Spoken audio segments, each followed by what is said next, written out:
Hey, what's going on, everybody, and welcome back to episode number 4 of my podcast, self-named the Richard Dickson podcast. Now, I have to apologise to you guys. I had been sticking to weekly uploads. Normally, I would record this podcast on a Wednesday or a Thursday. It would be edited by my team and uploaded on the Friday. Sadly, last week we did not upload a podcast, unfortunately.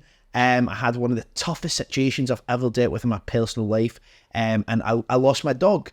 It's been a very hard week for me. We've had some great events on, working with some amazing people, and having the team in here, which I'm so grateful for. But for those of you that follow me on Instagram or maybe see me on YouTube and watch my videos and just know my content, I had an amazing, the most incredible dog in the world, little Inky. He was a miniature sausage dog. He was dapple, covered in beautiful, amazing stripes, and sadly, we lost him last Wednesday. So I had not been in the office on Wednesday, but in the vets for a couple of days, just with a random but very serious health condition. And Thursday, I decided to not come into the office and just spend some time with my family. And then Friday, by the time I went in, you're catching up with everything you missed out on Wednesday and Thursday. So I'm sure you guys understand. So back in the hot seat now to do this episode in memory of the best dog in history, Inky the Sausage Boy. So if you're one of the people, I've had literally hundreds, potentially even over 1,000 different messages on Instagram, WhatsApp, phone calls and all that. God bless you guys. Thank you so much for reaching out. I haven't been able to reply to everyone, but the podcast will resume regular uploads. I'm not trying to be one of these guys that quits after a couple of episodes. It was just such a hard situation for any of these that have lost pets. You know exactly what I'm talking about. So today, I'm going to be talking about a topic based around a phrase that I don't think was coined by my own mother, but was definitely something I heard first from my mum, and this is the concept of lifting as you rise.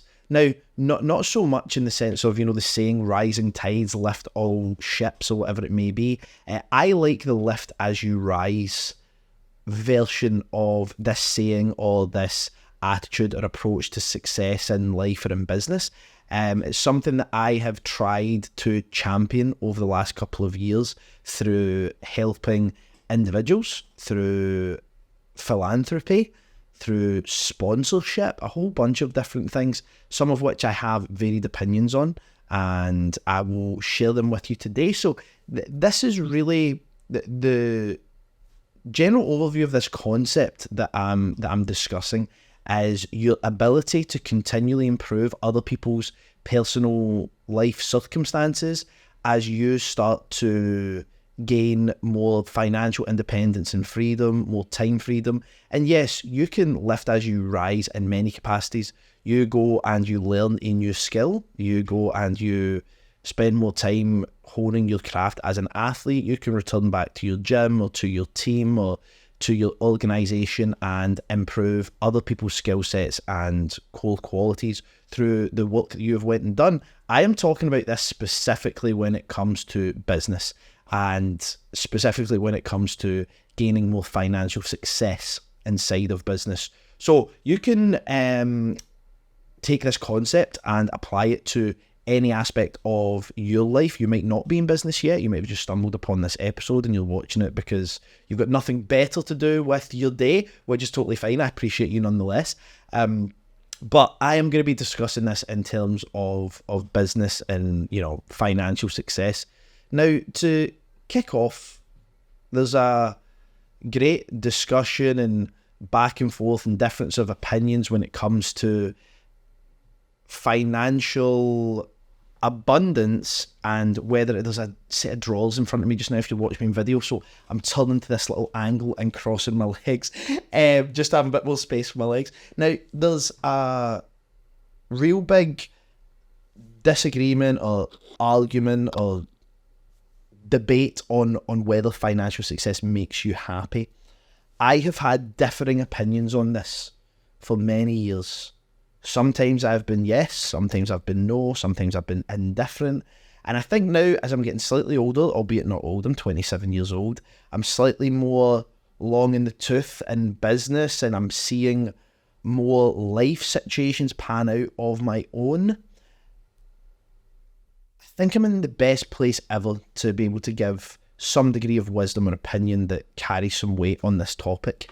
And also, I'm open to my opinion changing over time. I am not someone who is so stubborn that my opinion won't change. But here's my thoughts. Do I think having money, open up your phone and there's 100k, 500k, £1 million in your bank account, do I think that is a prerequisite for immediate happiness? Absolutely not. Now, I'm not going to go into some spiel of money doesn't buy you happiness, it's who's around you and, all that nonsense, right? Because that, I also disagree with that. Money doesn't buy you happiness. It'll give you happiness. But it is a very clear barrier and asset to reducing your susceptibility to chronic sadness, depression, disappointment, unhappiness, inadequacy, a whole host of different negatives. And here's why. When I was younger, growing up, we didn't have a huge amount of money. And when I heard my parents argue or there was stresses in the household, it was generally based around money. If my mum and dad had abundant finances, would they have certainly found other things to argue about? Of course. Oh, you left your stuff lying about the house, or you haven't done this, you haven't done that. There would have been other things to argue about. But having some degree of financial capabilities would have definitely reduced the amounts of arguments in that house. Now, when you speak to people about why they're stressed, or you look at the average person in the UK who has under £1,000 saved at any one time, the average person in the UK's bank balance is under £1,000, which is absolutely terrifying. It's really, really scary. And if you're in that situation, I would encourage you, from watching stuff on my YouTube channel and taking in stuff from other people, go and try and apply some of that stuff and increase your income, because it can be a very tough spot to be in. And I'm going to liken this to some situations that I've been in so you can understand my logic in this situation. This isn't just based on opinions, it's based on real life experience. Now, the average person like that, they spend so much of their time stressed about what? Money. How am I meant to MOT my car? How am I going to pay for my insurance? Am I going to miss my rent this month? Can I afford my council tax? What kind of situation am I going to be in the next couple of weeks based on my finances? When you have a little bit more money, even instead of being the person under £1,000 in the bank, you're an average person with an average cost of living, you've got £5,000-10,000 in the bank, that's a huge buffer to make you feel extremely safe.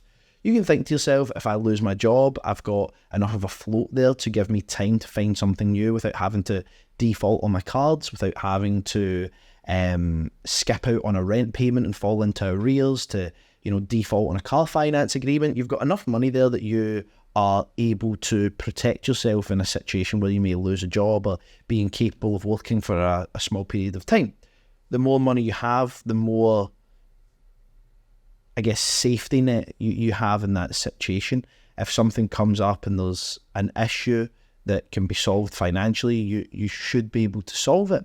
So a lot of the things that would stress us out in the world, a lot of the average person's complaints in the modern world are around money, affordability, credit, all of these different things. So having access to more money definitely reduces your own personal affliction.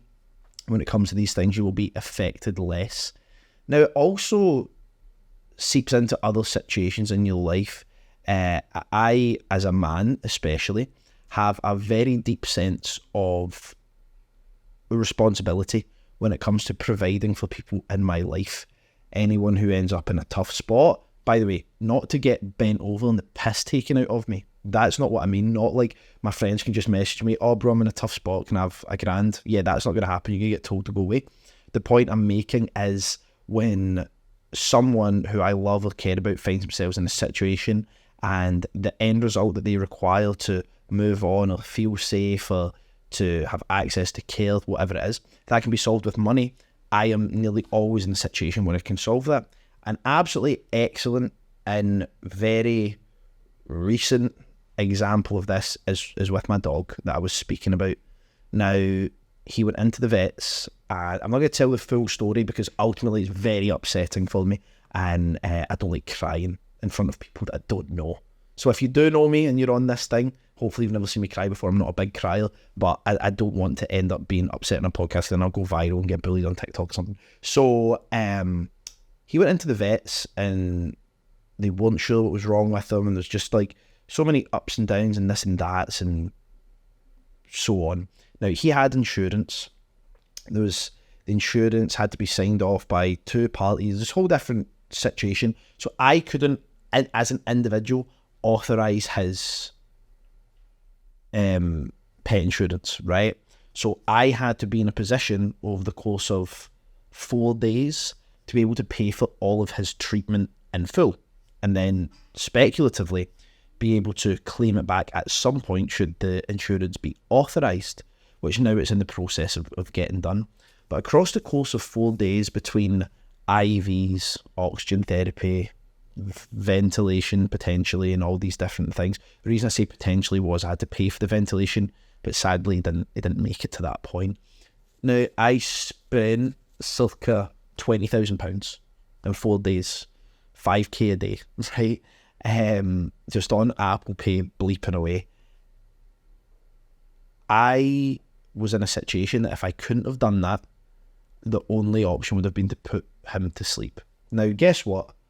You can turn around and say, Richard, he passed anyway. If you don't get that money back from your insurance, what did you spend 20 grand for? There was no reason for you to spend that because he's already passed.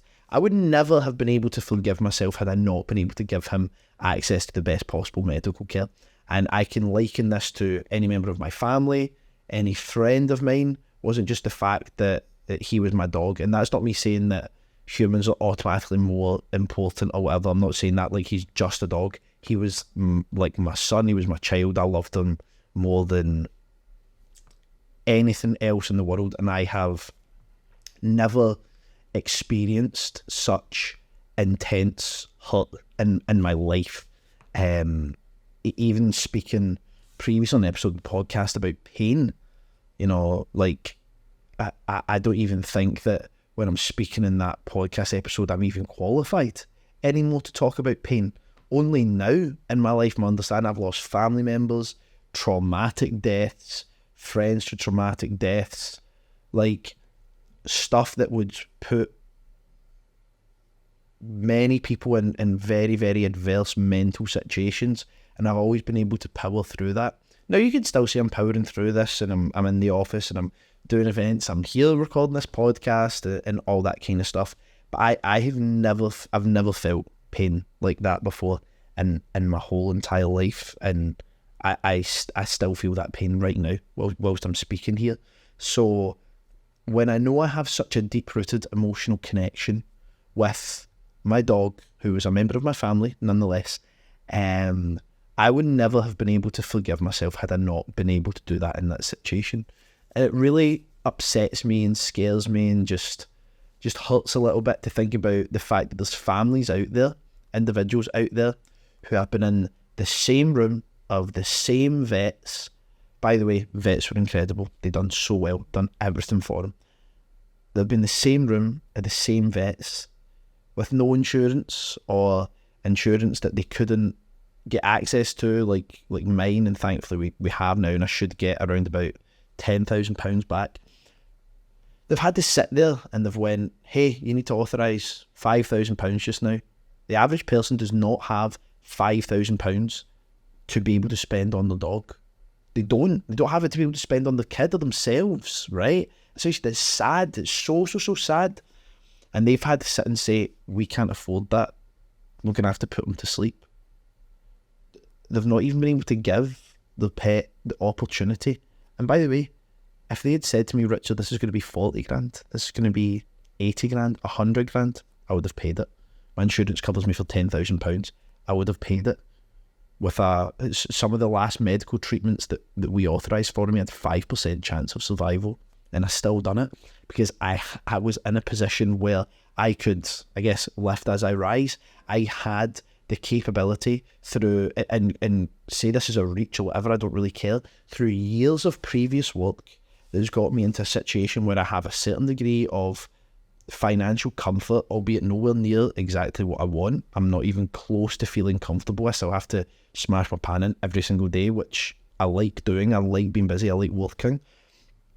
But through all that work for the years, I was in a position where I didn't need to feel guilty anymore.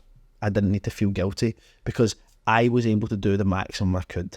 And those questions they're asking you, do you want to put him to sleep now because he's got such a low chance of survival? And what do you want to do? And, me being a Christian, loads of people know, I committed that to God and asked, what do we do in this situation? How do I make the right decision for someone that I love so deeply?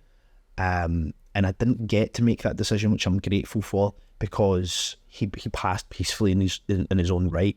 And I never once sat and thought, I've wasted all that money, or, I shouldn't have done that, because look, it's never done anything anyway, he died anyway. Because I'm delusional. If he had a 1% chance of survival, I would believe that he would have been the one that survived that situation. I had the opportunity. I had the chance. Loads of people would think it's a negative, or I had to spend this on my dog. No way. I had the chance, the capability, the affordability, the privilege, the blessing to be able to do everything I possibly could to ensure that someone I cared about more than anything else in the world had the chance to have another go at life. And guess what?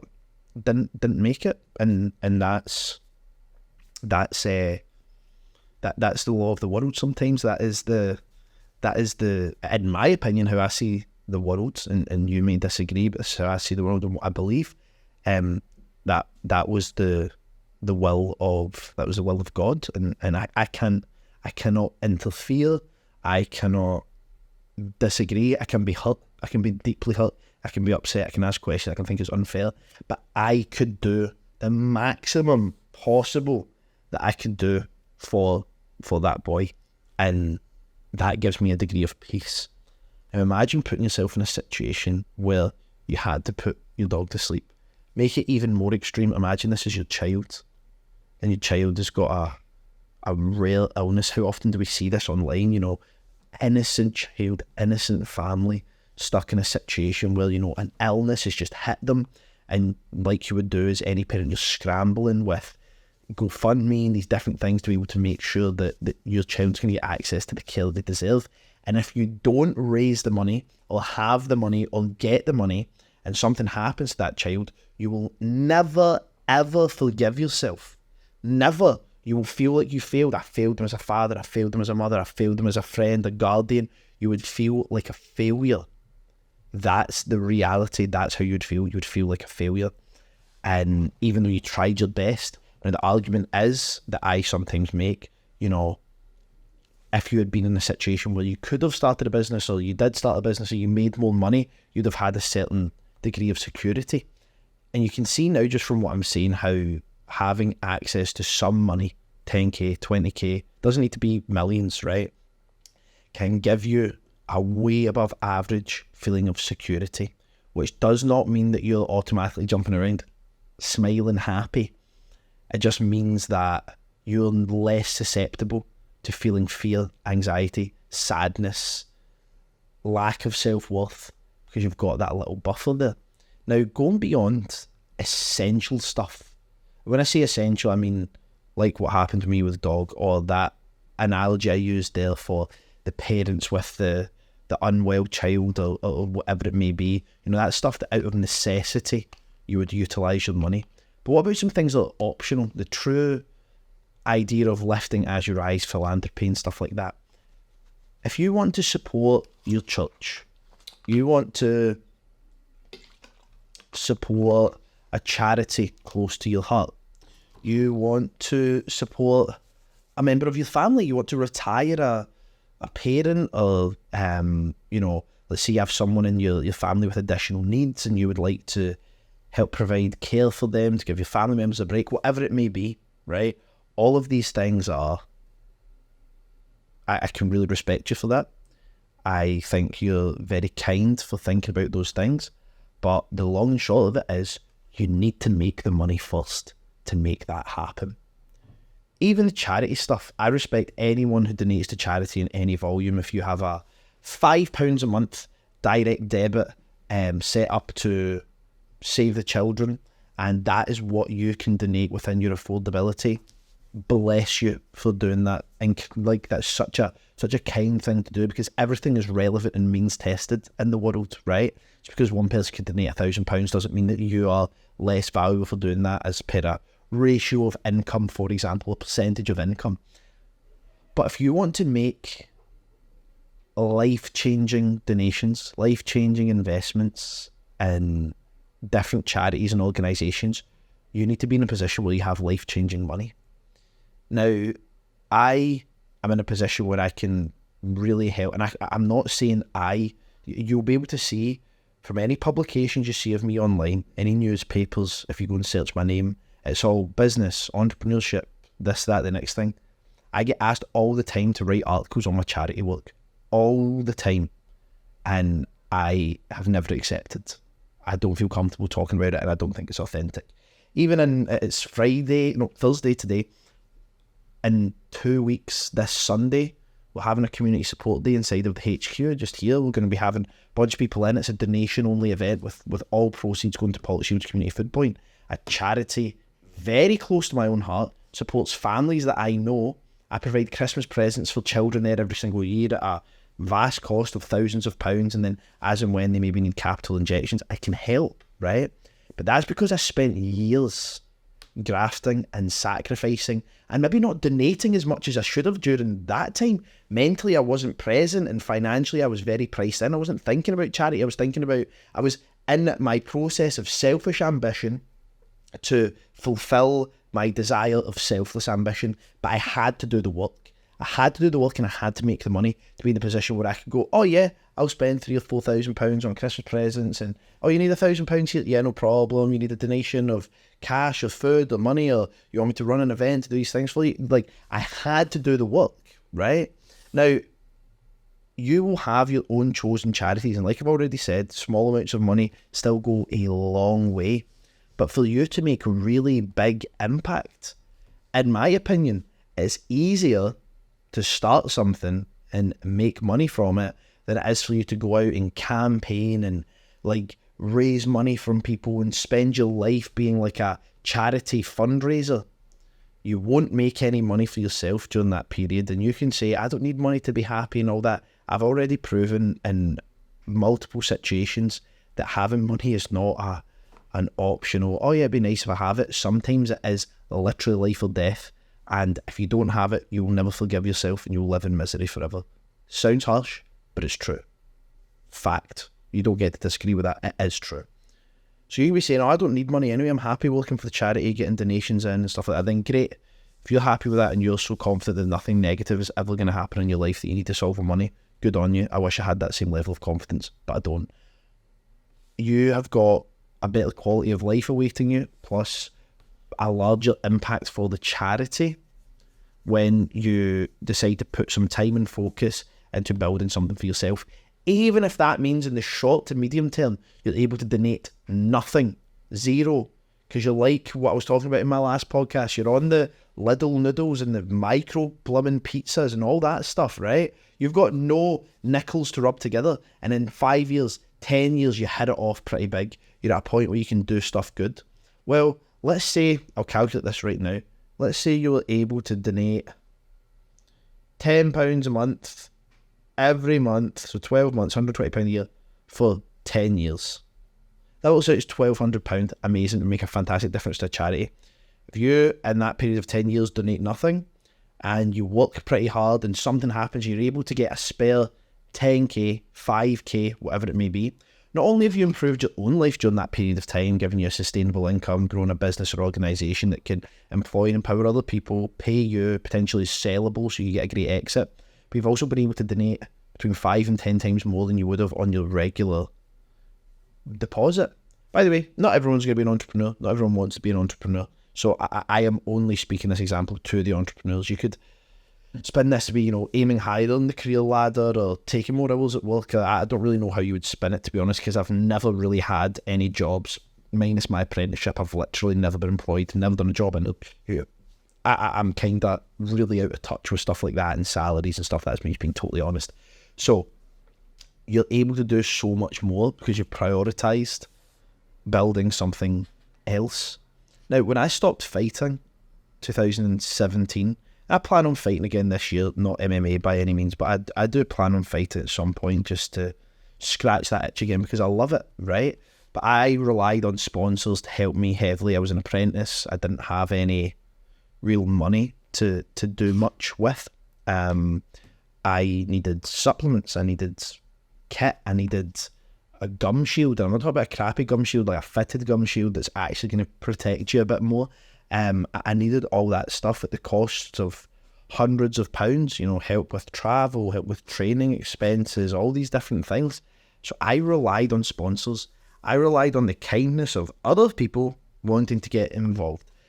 I had sponsors back then like the Cupping Suite. My dad helped sponsor me with our Dickson Electrical. I had different sponsors that were able to give me money towards getting kit, getting travel. So when I stopped fighting, and I stopped fighting around about the same time that I started to look into business and then make some money and so on, it was right up my street to go and sponsor people. I've sponsored many fighters, probably to the tune of over £15,000, way more than I've ever received in the past couple of years, from travel to medicals to supplementation to covering pulses almost, right? And pulse is what you get paid. A fight pulse, I don't mean a clutch bag for the girlfriend or whatever. But I've sponsored so many different people in dire situations. And by the way, with around about 50% of those people, it's hardly even been appreciated. That's me being totally honest. I've done it and it's hardly even been appreciated. Not even, it's just like, yeah, cool, okay, thanks. Like, it's been very underappreciated by certain people and certain individuals, which is sad and actually put me off sponsoring people. I haven't sponsored a fighter for probably over a year now, but in the time previous, I was so big on doing it and giving back to people. Now, for the people in here who don't really know much about marketing and actually promoting a business properly, you'll be saying, but yeah, that's not you being kind. You're getting sponsorship, so you're getting a logo on the t-shirt to walk out with. You're getting posts on the social media. I'm going to say this, and I'm going to say it plainly. Sponsorship is charity. Fact. Sponsorship is charity.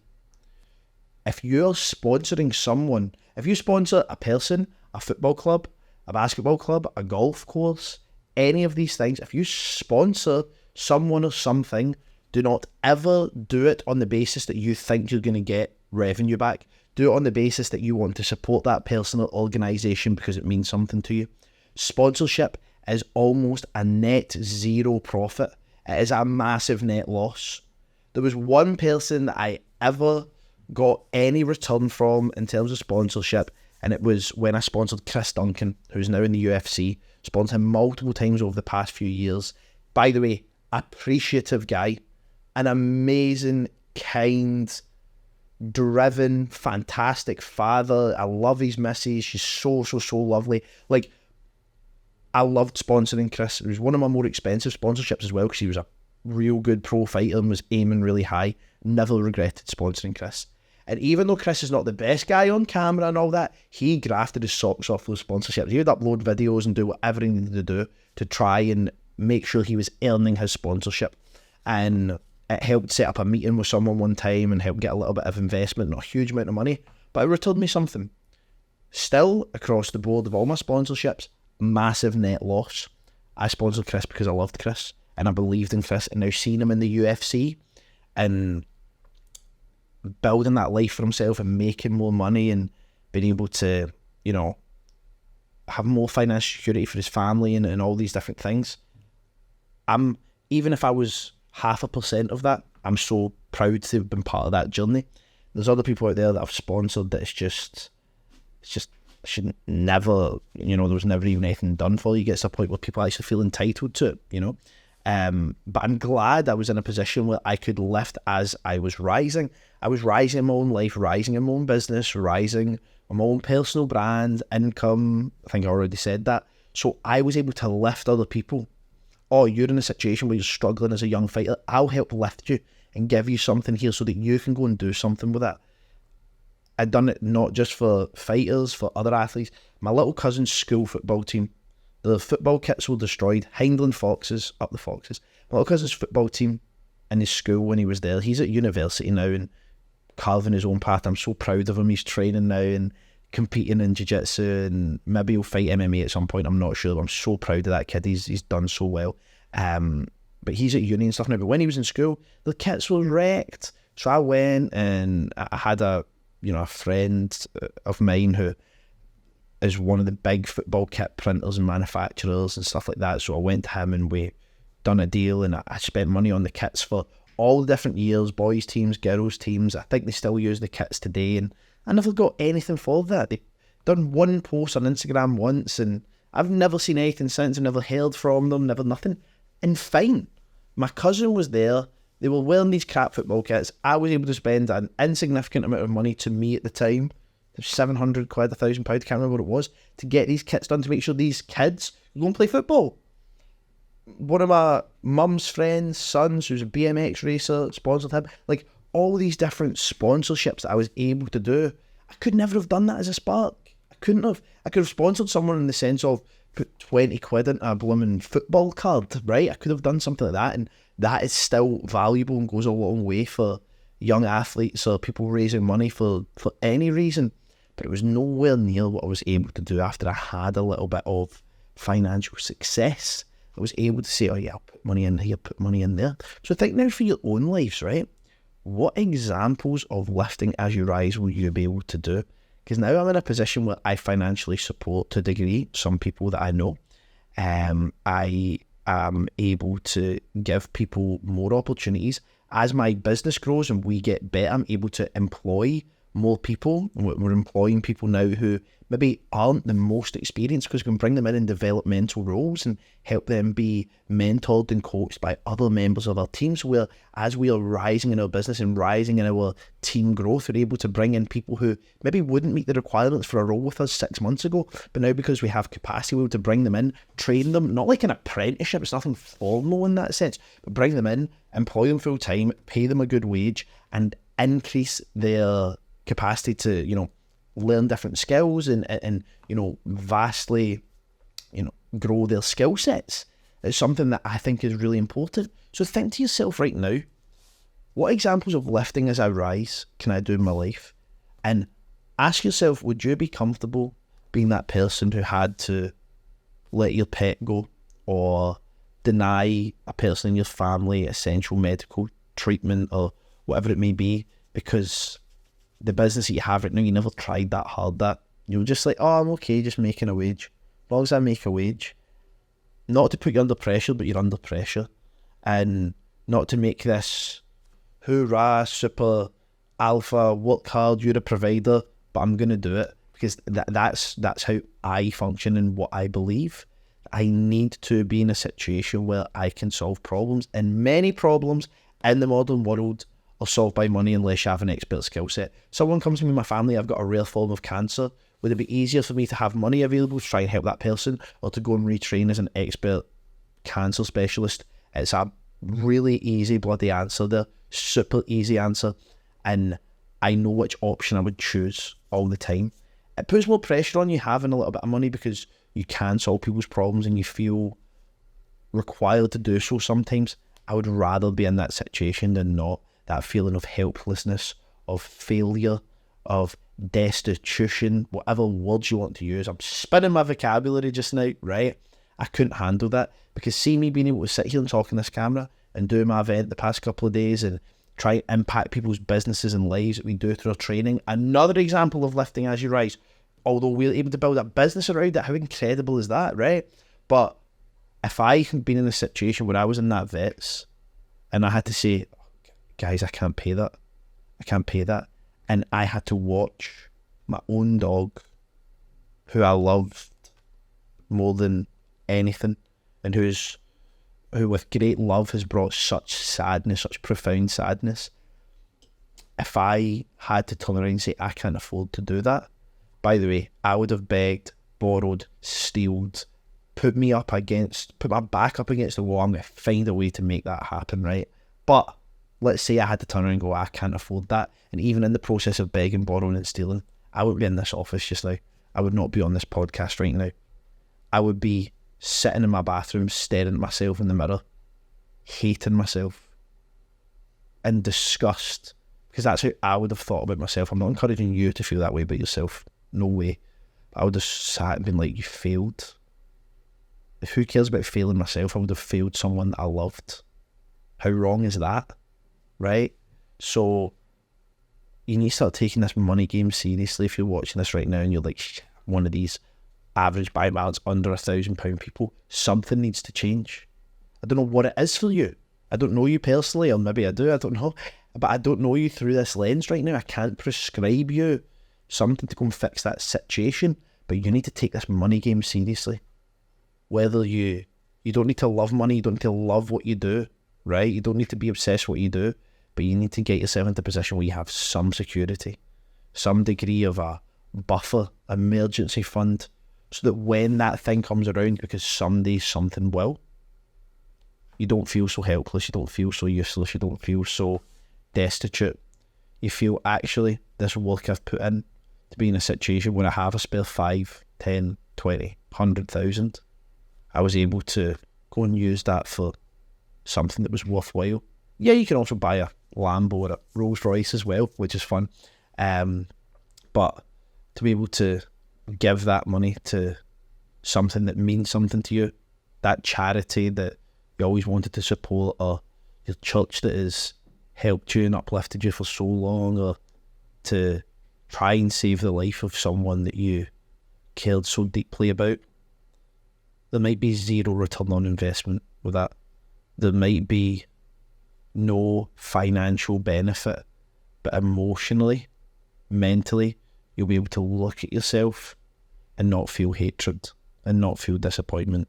Look at yourself and say, actually, I've done everything I could do, and I've done the right thing. And sometimes that feeling and that understanding brings home a huge amount of peace. And that, for me, is one of the things that matters the most in the world, is having peace, being at peace with myself, and not hating myself, and not blaming myself, and not being on my own back, and not tearing myself down, and not ever becoming depressed or anxious or whatever it may be. Being able to sit back and say, actually, Richard, you've done everything you could do, and make peace with it. Yes, it'll be upsetting, yes, it'll be hard, or whatever it may be, but being able to look at myself and go, yeah, I can't blame myself for that, because you can't. So if you've enjoyed this episode, please feel free to like it.